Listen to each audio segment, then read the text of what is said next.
We're back with season 3, episode 4 of Matt's Madness. It's the same guys, me and Ariel Puterman, talking about your favorite college basketball topics.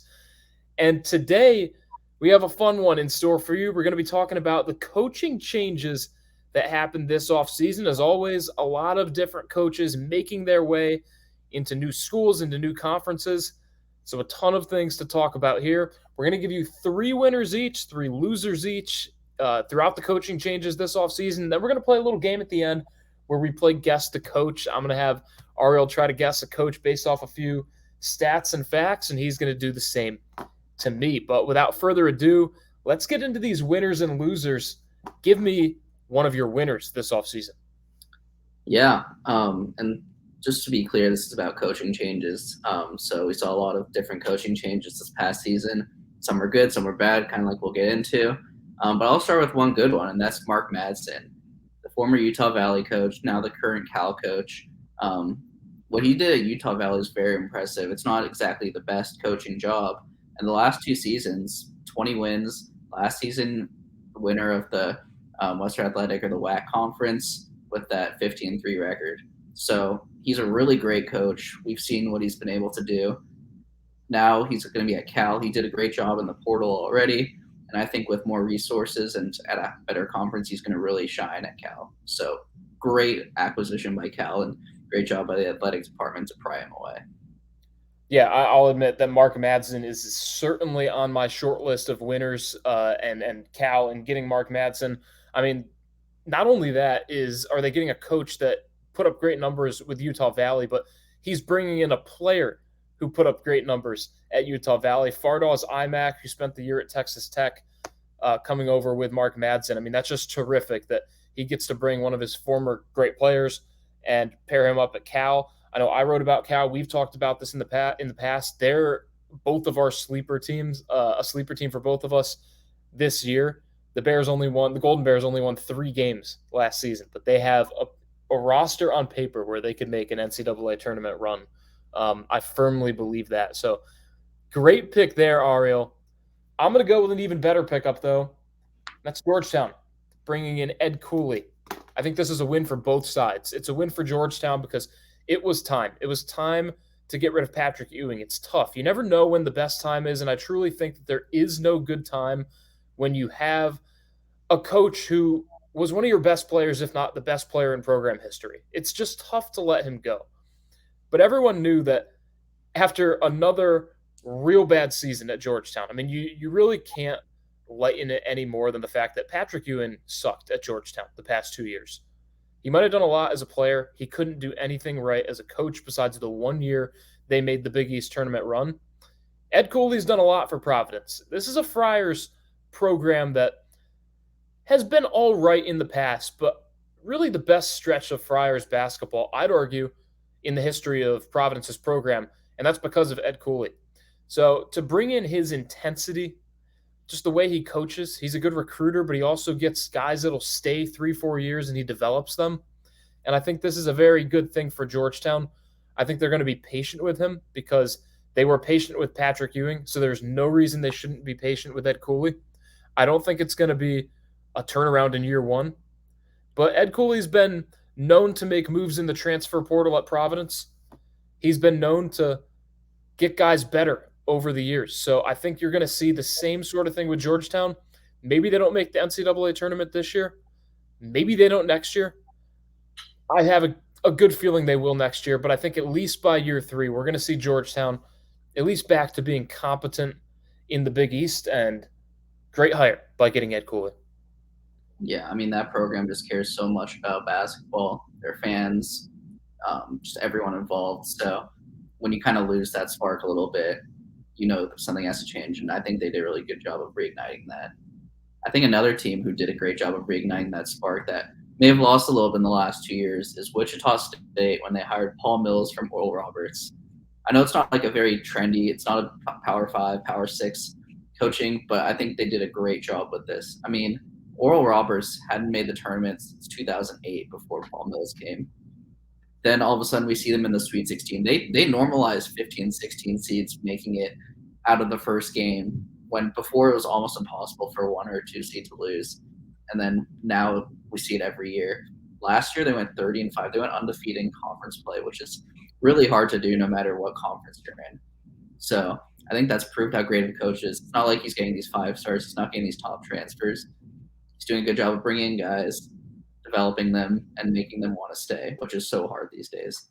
And I think with Wichita State, I mean, we saw in the basketball tournament how passionate their fans are. They broke pretty much every record, and that's just to see their alumni play. That's not even to see their actual team or anything like that, just to see some of their former players. So you give them their current players and you give them a good team, they're going to rally behind that guy. And I think Wichita State did a great job of hiring Paul Mills to be that guy. You know, I like the hire because it's not like Wichita State's going to go out there and get an Ed Cooley. They're not going to get the big guys, but I'm a little bit wary just considering how much Paul Mills was able to kind of gain a name for himself off of Max Asmus. I mean, you're talking about a transcendent player, a guy who took over March Madness a few years ago. The year after that March Madness run, Oral Roberts didn't improve. They were about the same team, didn't get back to the tournament. Last year, of course, totally different story. You get Connor Vanover from the transfer portal. They were able to do some magic. I know they struggled against Duke in the tournament. I don't think that all goes on Paul Mills, but I'm a little bit worried that a guy who had a player as well known and as just a great player in Max Asmus. I mean, he's a top player in the game. Can Paul Mills do it without him? That's what I'm wondering. Yeah, I mean, they have no banner that Sweet 16 year too. Mm-hmm. And I mean, you mentioned a guy like Connor Vanover. When he was at Arkansas, he was unplayable. You would think that a guy who's 7'3", even if he's not necessarily the most talented player, could be even taller, honestly. He could at least make some kind of impact on the court. But he was basically unplayable on offense and defense. And Paul Mills turned him from that unplayable guy into an actual quality player, one of the top players in the conference. And I think that just shows. Timothy O'Banner, I mean, he was a great player, great shooter, great all-around scorer. He was solid at Texas Tech after. But you need to be able to develop, and Paul Mills can develop those guys. And at Wichita State, they have the resources to develop. Fred VanVleet just invest in a brand new training facility for them, and they know, kind of like I mentioned, how passionate the fans are, so they'll keep feeding money into the program. So I think with all the resources he's about to have, with this already coaching knowledge and expertise, I think it'll be great for them. Moving on to my next winner. Bit of a different one as well. I know you went Wichita State. I'm going to go with another team out of the same conference in Temple, hiring Adam Fisher. I think this is exactly what the Temple Owls needed. They get a guy who just turned 39, actually. What's today's date? Yesterday, August 21st. Happy birthday to him. But Adam Fisher is a guy who has plenty of coaching experience. He was with the Miami Hurricanes, and he recruited some of those top players that Miami had on these Jim Larrañaga teams. He ended up moving on from Miami to Penn State, where he was the associate head coach. And I think that also speaks a lot because he knows how to recruit in this area. We know how big Philly likes their basketball, so he should have no problem recruiting out of that area. But being in Miami for so long, he also has connections to elsewhere. I think that's a key thing for a school like Temple, where you might not get all the nationwide guys, but it is a storied program, top 10 in wins all time. So they are going to hold him to a little bit of a standard. And I also think that after Fran Dunphy, who was a legendary coach, but an older coach, they went to Aaron McKee. And I understand he was a guy who spent a couple years as an assistant coach at Temple. I just don't know if that was going anywhere. I think Aaron McKee was a guy who meant a lot to the program, but kind of like the whole Patrick Ewing experiment, that doesn't mean it's always going to work out. Now you get a good basketball mind in Adam Fisher, someone who understands how to recruit, and someone who's young.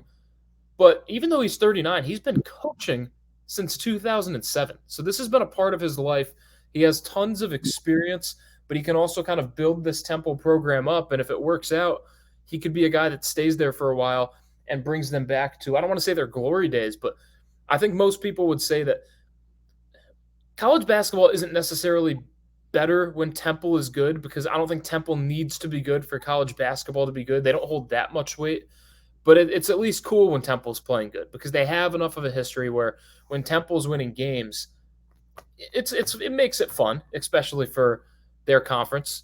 And And I know they've stepped off a bit lately. So I think Adam Fisher's the guy who maybe can bring them back. So it's one of those underrated hires that maybe people don't know a lot about this guy. And I think that's what Temple needs because they seem to maybe just need a new identity after the past couple of years with McKee and of course with Dunphy before that.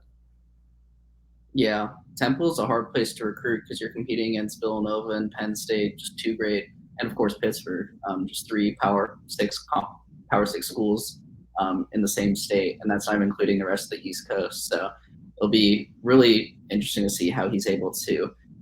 He doesn't even have to leapfrog them. He doesn't have to be the top recruiter, but if he can get those East Coast guys, those Philly guys in the portal, or get a couple of those high 3 stars, low 4 stars, then I think he's doing his job, and it'll be interesting to see what he does there.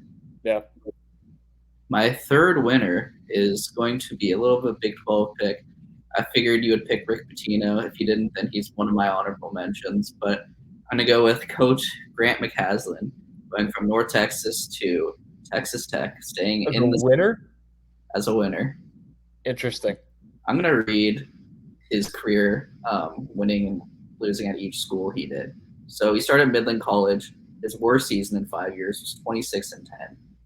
Then he goes to Midwestern State for 2 years. He goes 30-3 and then 25-9. Then he spends 1 year at Arkansas State. He goes 20-12, and then ever since then he's been at North Texas. The last 4 years at North Texas have been the best 4 years in North Texas history. We saw he won the NIT last year. We saw in the TBT another TBT reference that alumni team made it to the final game, which proves how many talented guys are coming out of there.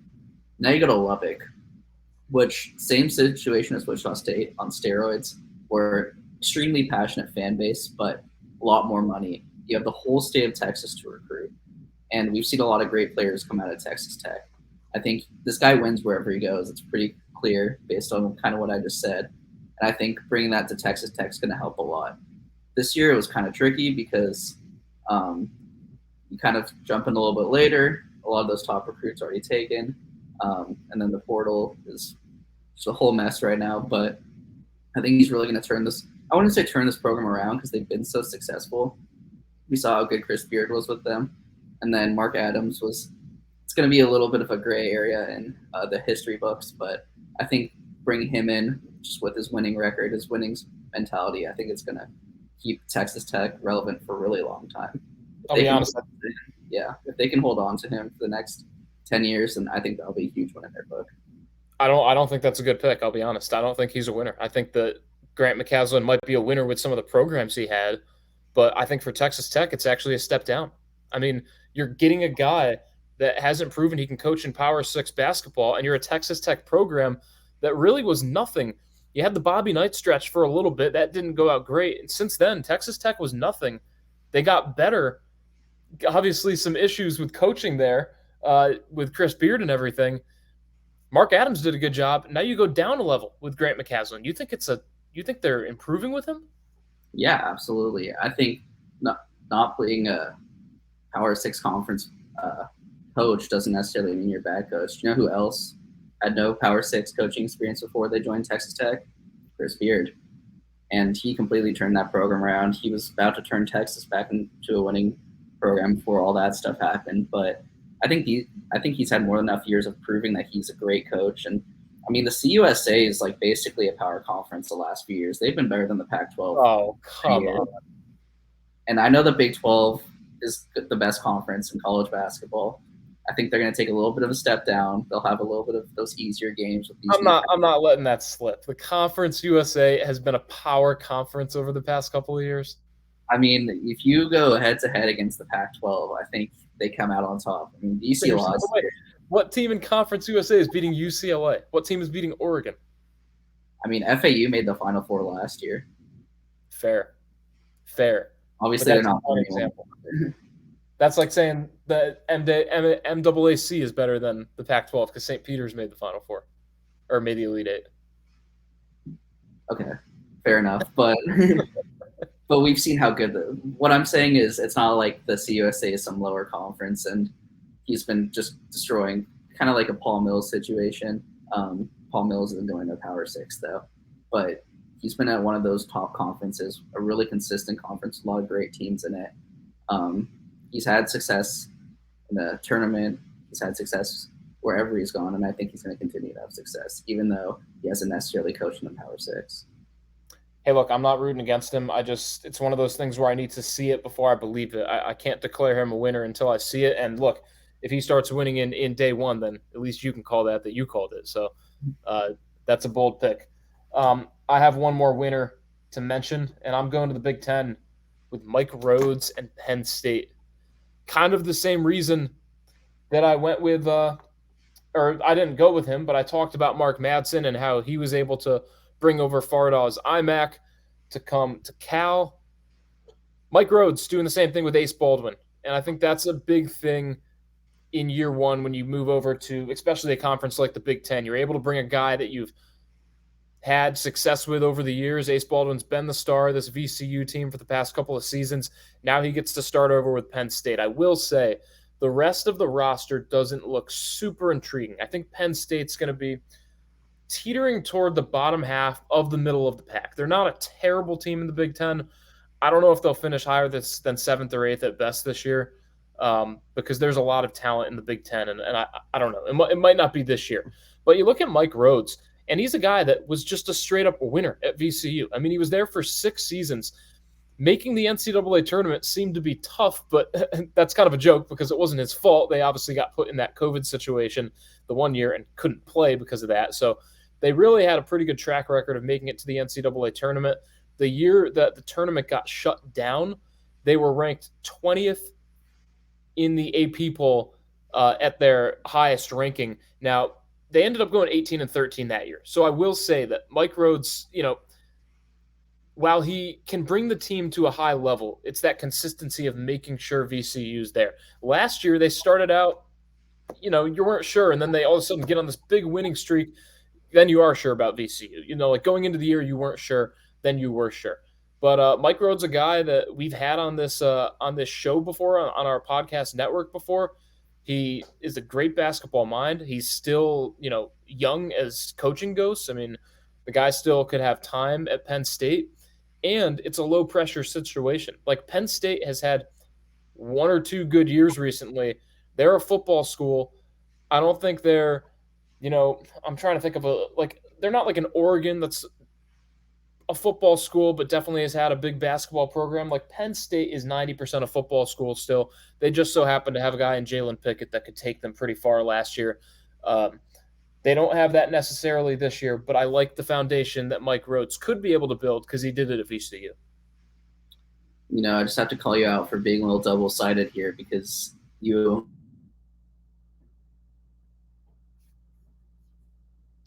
I lost you there. Experience, and then you go in and say Rhodes was a great pickup when his best year, or he also has 0 Power Six experience. So I just want to hear what you have to say about that. Okay, I lost you for like 5 seconds there. What was the? Yeah, just to make it short, I got a lot of hate for saying Grant McCaslin's a great pick, even though he had no Power Six coaching experience. But then seconds after, you go and praise Mike Rhodes, who also has 0 Power Six experience. So I just need to hear your reasoning, but why one makes sense and one doesn't. That's all. Well, I mean, I think you're talking about Grant McCaslin, the guy that coached in Conference USA. I wish I could put a poll right here if this was a live video, because I would guess that if you had to say which conference is more of a Power Six, Conference USA or the Atlantic 10, I'd say it'd be 70-30 Atlantic 10 to CUSA. I'll be honest. I think it's a lot closer. I think that VCU is a much more well-known basketball program. You know very well they made it to the Final Four. VCU, look at how many people have been in our comments saying VCU to the Big East. Have they been saying North Texas to the Big 12, Ariel? Have you heard that one before? Yeah, different situations, but fair enough. I asked you to defend yourself, and you defended yourself, so credit to you. Exactly. That's what we do here. But we're also going to not defend the following guys because we also came up with 3 losers in the coaching offseason. Couple of coaching changes that I do want to preface this. Just because you're nabbed a loser before the season even begins doesn't mean that, we're rooting against these guys. It's just maybe an interesting pickup. Maybe we don't see the fit there. It's as simple as that. Who's your first loser? Yeah, kind of like you mentioned, I don't think any of these guys are actual losers. It's just when there's so many winners, there has to be a couple lower level winners, I guess is the right way to put it. But my number one is Iona going out and getting Tobin Anderson. Now, I know he was a big name. Obviously, we saw what Farley Dickinson did in the tournament, beating Purdue, making it to the second round. And obviously, he was the head coach and the mastermind behind that. That was his first year Division One coaching. And I know Iona said they were looking at him before they got Patino, but Patino made them relevant again. And I don't that's no disrespect to Iona, but you want to be one of those top teams. You want to be relevant. You want to be a team that's competing every year, and you hit the jackpot with Rick Pitino, and he gets you there. And then you go and get this guy, Tobin Anderson, who people forget. Farley Dickinson wasn't good this year. They weren't supposed to make the tournament. They just got lucky by the transition rule. So now, what do you do? Do you just pray that he's as good as you mentioned, as people think he is, or is he actually that good, or was this kind of just like a hot name to hire and hopefully it works out? So I think Iona could have done better. I think that Patino got them to a level where they could have gotten better, but I feel like they took a step back by getting Anderson. I'll say that that's a pretty good pick. I mean, while Iona isn't like a Power Six conference school by any means, they've certainly been in the, and they've had numerous coaches. You got to look back. I'll do this for a second while I'm on. I'll go to college basketball reference real quick. Excuse me. Before Rick Pitino, Trey Arnold was the coach there. Not many people will know who he is, but Tim Cluess was at Iona.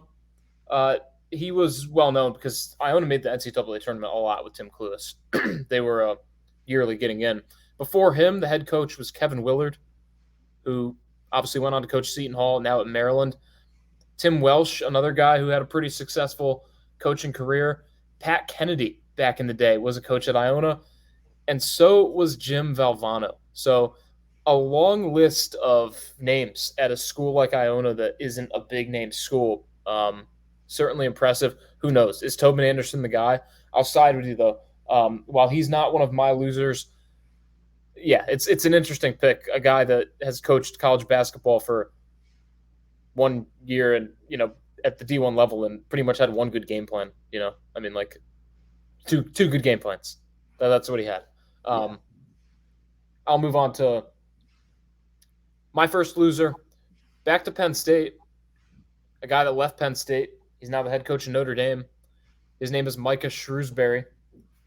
He's only been coaching D1 basketball for 2 years, and while he improved Penn State from 14-17 to 23-14 and brought them to the NCAA tournament, I think a lot of people would probably argue that Penn State was a lot better on paper with the roster they had than a team that should have gone 23-14 and kind of edged their way into the tournament at the end of the year. I'm not saying that's all on Micah Shrewsbury, but I think it's a little bit because it's a senior-led group. A guy in Jalen Pickett that might get some minutes in the NBA. Shout out Rochester. He's from where I'm working out of right now.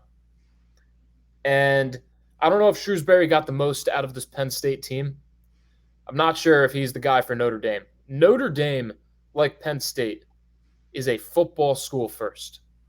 But unlike Penn State, Notre Dame has a long history of basketball. Since they went to the ACC, they seem to have lost that a little bit. But I think people quickly forget the days of Luke Herringody, the days of Digger Phelps way back when they were breaking UCLA's streak. And in between, Notre Dame's had some very good teams. Bonzie Colson. Yep, Bonzie Colson, one of the best, most well-loved players. I mean, that frame, that body type, man.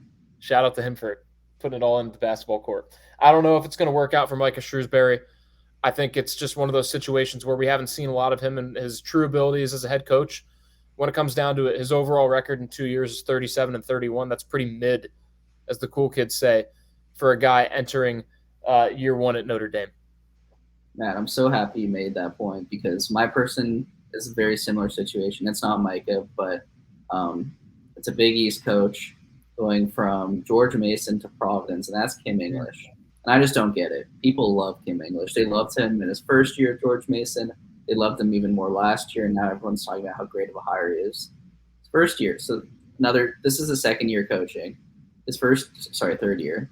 His first year he goes 14-16 at George Mason. Then last year he goes 20-13, 11-7 conference play. That's fifth. In an A10, that's a one bid league. It's not even like he's going fifth in, I don't know, the American or fifth in the Big East, something like that. This is a bad. No offense to VCU, but this is not a great conference. And he was fifth. He wasn't even top three. And then Providence goes and hires him. This is the same Providence that had Ed Cooley, one of the better coaches in college basketball. Matt, obviously one of your big winners. And all of a sudden, people think that he's going to be better or just as good as Ed Cooley when he hasn't really shown anything. Like, yes, he took a jump from year one to year two, but he hasn't won. He hasn't made the tournament. He hasn't come close to the tournament. He doesn't even look good in his own conference. So what makes people think then the Big East, which it's been a top three, top two conference in college basketball the last 4 or 5 years, that he's going to all of a sudden take this team from great to championship contender? I just don't get it. I think they took a big, big step down going for Kim English here. Ariel, you were glad that I made my point with Micah Shrewsbury. I'm even gladder you made your point with Kim English because it makes this pick even easier for me. He was also one of my losers. I don't even have to say it because you said it a lot, but what I will bring up is that, excuse me, I feel like I've got like something in my throat, man. This is like really bugging me right now. My water is out in my apartment, by the way. We've had no water for like a day. I'm Really. not going to put my landlord or anything under the bus, but they need to fix that now because I don't know how many times I can not shower and have to go to the gym and shower there. It's Hang getting on, old. I don't have to smell you. I know, right? Good thing we're doing this podcast over the airwaves. Yeah. Um, Bryce Hopkins gets back. Devin Carter gets back. Will McNair Jr. is a pretty good pickup, but three George Mason transfers come in. I don't know if that's the way to build a team in the Big East is by bringing in George Mason guys. No offense. I know that 2006 was a special year for George Mason, beating a Big East team in UConn, by the way, to get to the Final Four. All this to say that, like you mentioned, Kim English seems very unproven, kind of like Grant McCasland, uh, although he has a little bit more of a winning track record. So I'll give you that there. Just wanted to make a little joke there. I, Um, I didn't think it was very funny. it stopped short, I guess. It didn't hit right. I don't need to go on anymore because Kim English was also one of my losers. So why don't you just give me your third loser? Yeah, I think you're gonna hate my third loser because it comes very close to your heart, but it's Syracuse going with Adrian Autry. I think there's this big trend going on of all these top programs just hiring internally. We saw Duke do, we saw UNC do it, now Syracuse does it, replacing these great coaches that have brought these teams to a certain level, and now just hiring within. And I'm not saying it's not going to work, but when you have a program of this stature, you can pretty much get anyone. And they didn't even try to look for someone; they just hired within. And Well, who would they have hopefully, gotten? I don't know, they could have gone to Rick Pitino, tried him for a year. They could have gone for one of those younger guys. I think more people would have given them a chance, and they could have even gone someone who they didn't even think was available, but they didn't even try. They just went straight internally, and maybe they did some behind the scenes stuff that we don't know about. But from what seems like, they just went straight to Autry, and maybe it's good. He's got that relationship with players. He's been recruiting for the majority of it, but he hasn't really proven himself as a coach because he hasn't gotten the opportunity. And I think your first opportunity at a school like this that has such a high standard for winning and for success, it's going to be hard for him. And I think he's really going to struggle early on. The question is whether he can bounce back, maybe having a down year this year, a little bit underperforming, and maybe even next year if he can kind of get to that level where they don't have to be a championship contender, but they have to be good. And I'm kind of worried that Syracuse might have lost a little bit just by keeping him instead of even entertaining looking at a more profiled and more experienced coach. I mean, I just don't know who they would have gotten. I mean, we look at the market out there. They're not going to go for Chris Beard. By the way, that's low key a winner for Ole Miss. I didn't want to mention that because there's a lot surrounding him. But for a Yeah, school like Ole Miss that doesn't have a basketball history, why not go get Chris Beard, right? See how it I was works. going to say the same for McNeese State with Will Wade. Yeah. Same situation. Um, I think Syracuse maybe could have gotten Ed Cooley. That was a name I would have liked. But like again, who could they have really gotten? Like, do you really think that any of the outside guys were worth it when you have an internal guy that's not only an internal guy, but he's been there for so long? I just think you might as well try. I mean, it just seemed like they were so set on him from the start that they didn't even entertain looking at these other guys. And who knows? Some of these, like, I mean, no one thought Chris Beard was going to be available when he was at Texas Tech. And Texas pried him away because it's just a much better school with more resources. So I think Syracuse could have done that for someone who seemed like there was no Go get chance. Chris Beard. And I know he's an alumni, but I think they Go just get couldn't. Chris Beard at Syracuse. Why not? I mean, why would you want a I'm guy who has just, had I'm just so saying many that like even like there, I can't think off the top of my head, but I'm sure there's a guy out there that people thought would be safe, um, that's doing a great job at a program that someone like I don't know Nate Oates, Eric Musselman, they go to two football schools. You say you're going to Syracuse, it's all basketball here.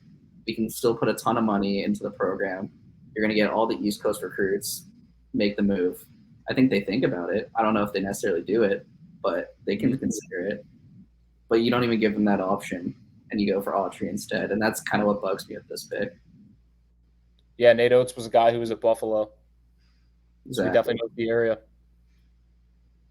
But I'm we'll not see. sure if he moved on I that. heard it through, but we'll see how Autry turns out. We shall. We shall. That obviously hits home. Hits home. Um, I got one more loser, and I bet this will surprise you a lot, but I think it makes sense, and that's St. John's and Rick Pitino.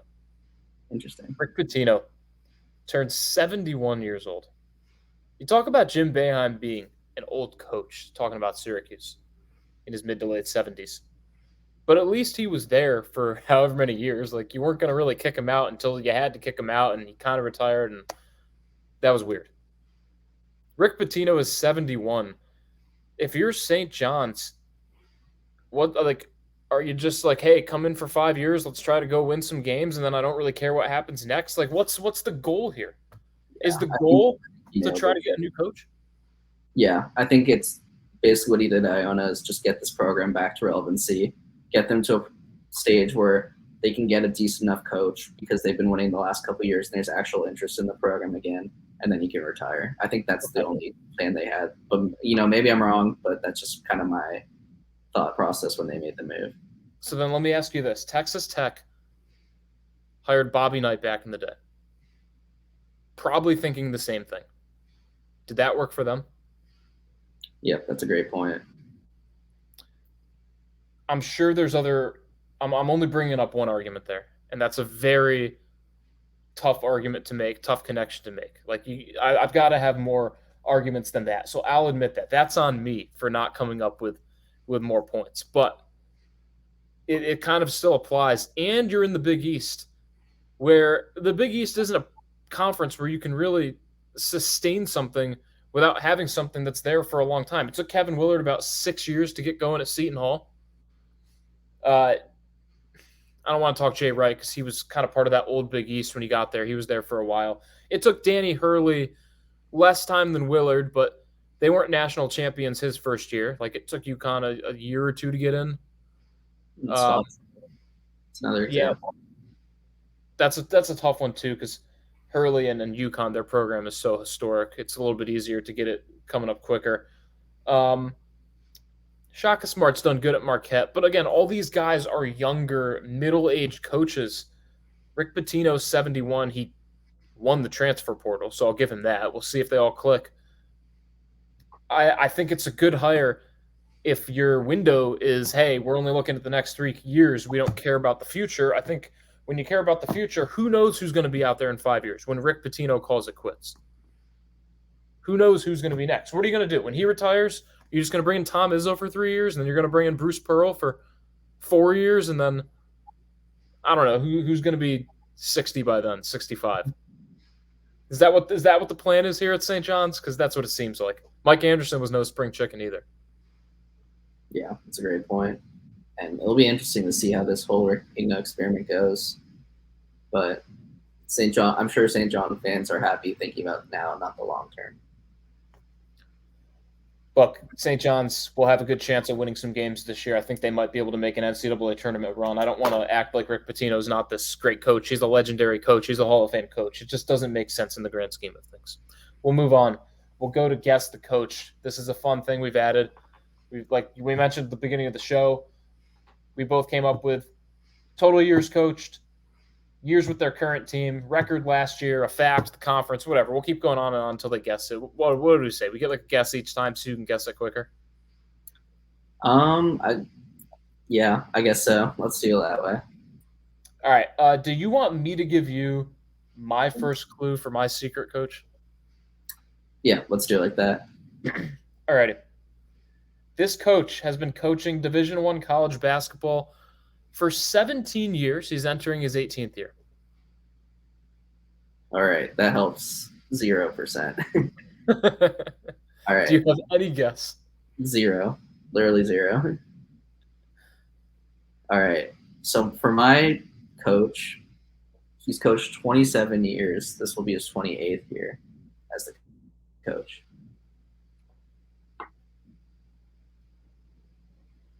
Did I cut out there? I got that. Okay. I'm thinking maybe Tom Izzo, but I don't want to lock that in. I'm not locking that in. All right. Give me your next clue. So, 17 years coached in D1, 9 years with his current team. So he's split, but he's been in his current team for coming up. This will be his 10th year. It's coming up at a decade. I know that probably narrows it down a ton, There's just so many coaches out there, and I'm like trying to think of like, a conference at a time, but it's hard, especially Are in these the time. okay? Yeah. I'll give you one more clue along with this. I know we didn't mention this, but just to help you out, this is a power conference coach, by the way. Okay. So you said 17 years with as a coach, 9 with their current team. Man, that's hard. Trying to think of like middle-aged coaches, someone in their like mid to late 50s. How about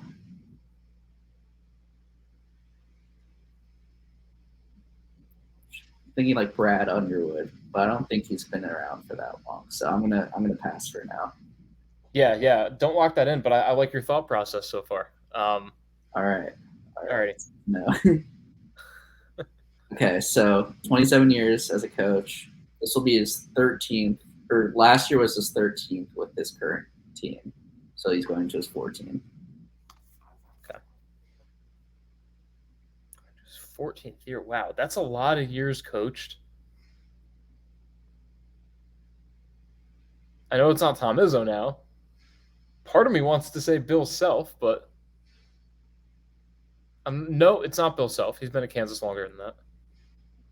So he got to this current school in 2009. I know it's not Matt Painter. He was at Purdue a lot longer. Same as Scott Drew at Baylor.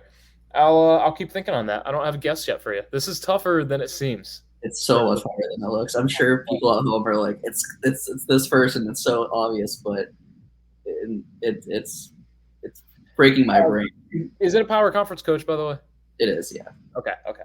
Just want to make sure you're not pulling a fast one on me here. I thought we decided that before the game, but all Power right. six. Again, your coach, 17 years coached, 9 years with their current team. So they're entering their 10th year with their current team. They're entering their 18th year as a coach. Last season, they went 11-21. So this might narrow it down a bit. They had a Okay. pretty bad record. I think I know who it is. I think it's a Big Ten school. I think that they're known for another sport primarily, but they've had some good years in college basketball. I think it's got the word "the" in the name. I'm not going to lock it in now because I don't want to lose, but I'm thinking Ohio State and Chris Holtman, but I don't want to lock it in now. I want to hear the next clue before I do that. So, Matt, I might have left the door open here, but your next clue. So 27 years as a coach, 13 with their current team. Last year, they went 19-14.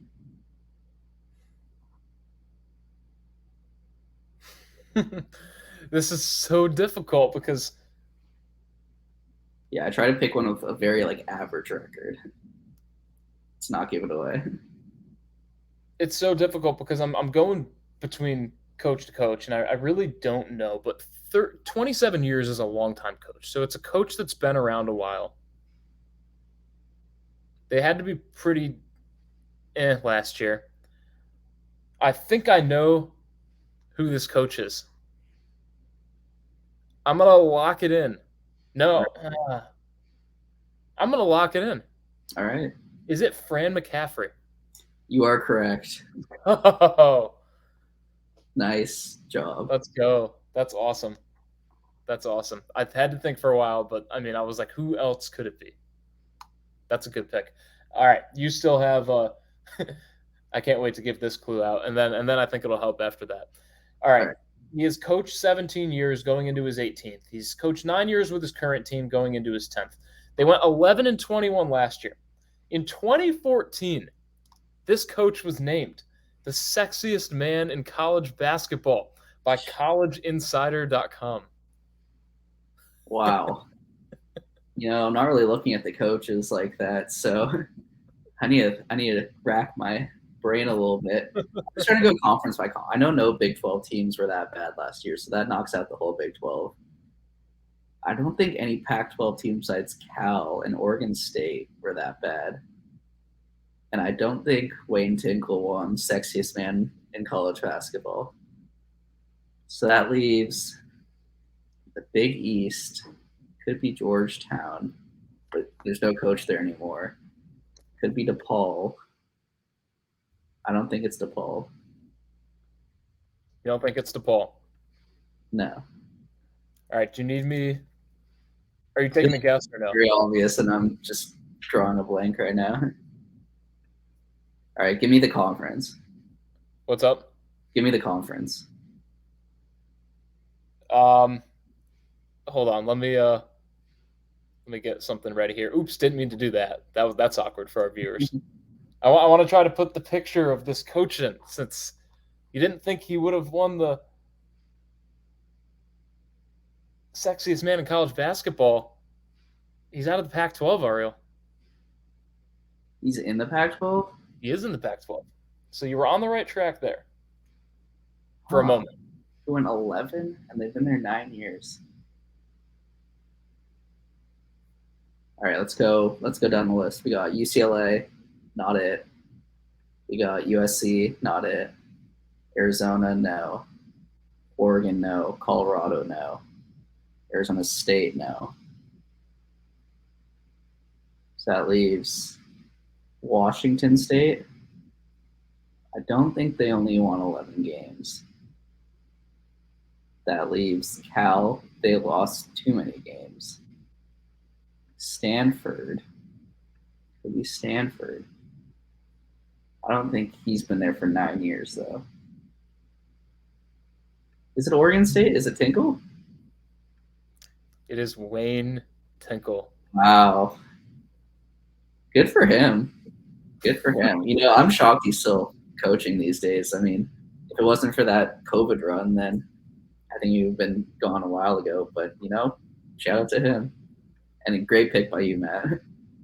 I'm trying to. I can't do it right now. I'm trying to find out how to put in a picture of Wayne Tinkle. Let's see if I can figure this out. Don't think I'll be able to figure it out. Oh well, you guys can look up a picture of Wayne Tinkle yourselves on Google Images if you are. That's crazy. What are you doing, Oregon State? Just fire him already. Yeah, he hasn't been good. If we're talking about losers, I'm sorry, Wayne Tinkle. You're probably a great guy. He seems like a funny dude. I know they made that run a couple years ago, but Oregon State has not been good overall. So, well, that was fun. We'll look to do some more fun games like that as well in the future, and it was cool going through our winners and losers. But again, for another episode of Matt's Madness, he's Ariel Puterman. I'm Matt Mlodzinski. Make sure to follow us on all our social medias. That's CBB Review on Instagram, Twitter, and Threads, if that's still really a thing. And make sure to subscribe to us here on this YouTube channel, CBB Review. Hit the subscribe button. We want more subscribers, so do it. It doesn't take too long. It takes 2 seconds. I know you want to. We'll see you next time.